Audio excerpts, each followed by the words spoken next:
नमो भगवते वासुदेवाय नमः। सफला एकादशी व्रत कथा।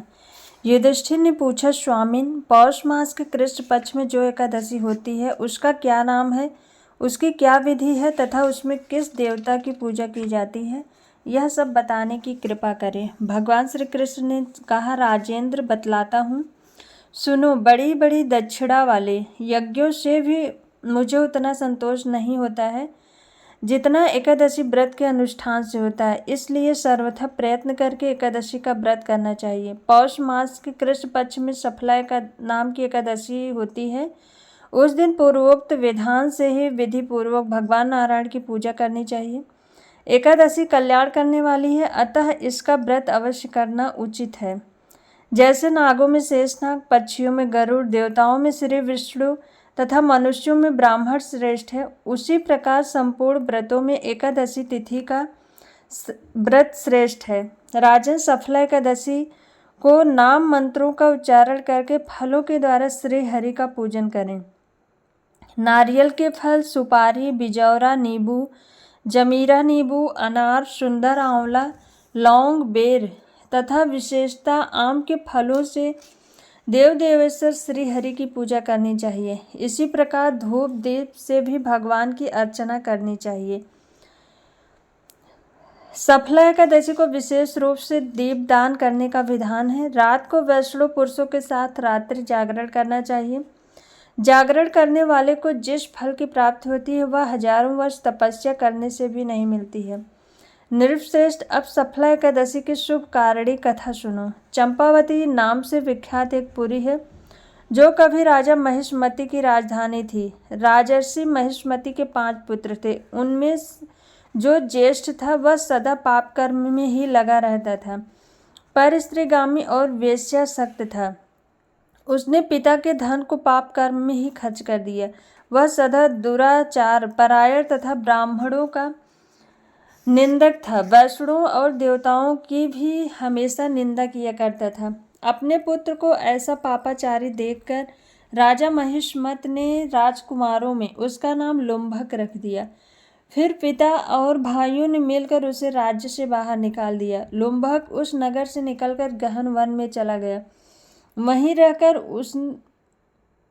उस पापी ने प्रायः समूचे नगर का धन लूट लिया। एक दिन जब वह चोरी करने के लिए नगर में आया तो रात्रि में पहरा देने वाले सिपाहियों ने उसे पकड़ लिया, किंतु जब उसने अपने आप को राजा महिष्मति का पुत्र बताया तो सिपाहियों ने उसे छोड़ दिया। फिर वह पापी वन में लौट आया और प्रतिदिन मांस तथा वृक्षों के फल खाकर जीवन निर्वाह करने लगा। उस दुष्ट का विश्राम स्थल पीपल वृक्ष के निकट था। वहाँ बहुत वर्षों का पुराना पीपल वृक्ष था। उस वन में वह वृक्ष एक महान देवता माना जाता था। पाप बुद्धि लुम्भक वहीं निवास करता था।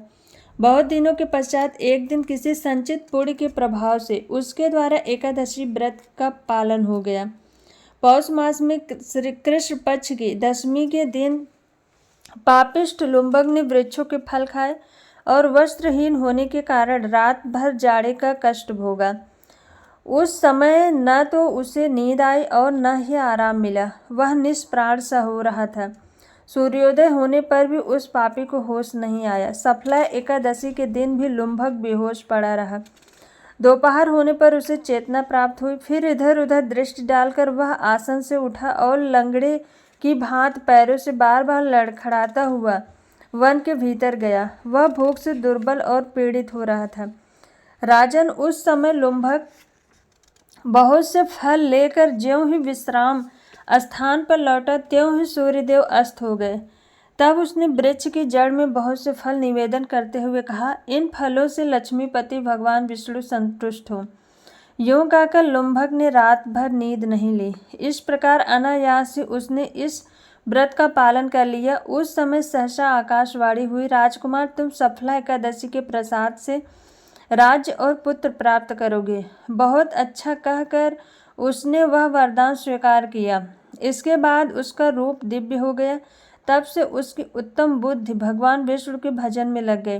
दिव्य आभूषणों की शोभा से संपन्न होकर उसने अकंटक राज्य प्राप्त किया और 15 वर्षों तक वह उसका संचालन करता रहा। उस समय भगवान श्री कृष्ण की कृपा से उसके मनोज्ञ नामक पुत्र उत्पन्न हुआ। जब वह बड़ा हुआ तब लुम्भक ने तुरंत ही राज्य की ममता छोड़कर उसे पुत्र को सौंप दिया और भगवान श्री कृष्ण के समीप चला गया, जहाँ जाकर मनुष्य कभी शोक में नहीं पड़ता। राजन, इस प्रकार जो सफला एकादशी का उत्तम व्रत करता है वह इस लोक में सुख भोग कर मरने के पश्चात मोक्ष को प्राप्त होता है। संसार में वे मनुष्य धन्य हैं जो सफला एकादशी के व्रत में लगे रहते हैं, उन्हीं का जन्म सफल है। महाराज, इसकी महिमा को पढ़ने सुनने तथा उसके अनुसार आचरण करने से मनुष्य राजसूय यज्ञ का फल प्राप्त करता है।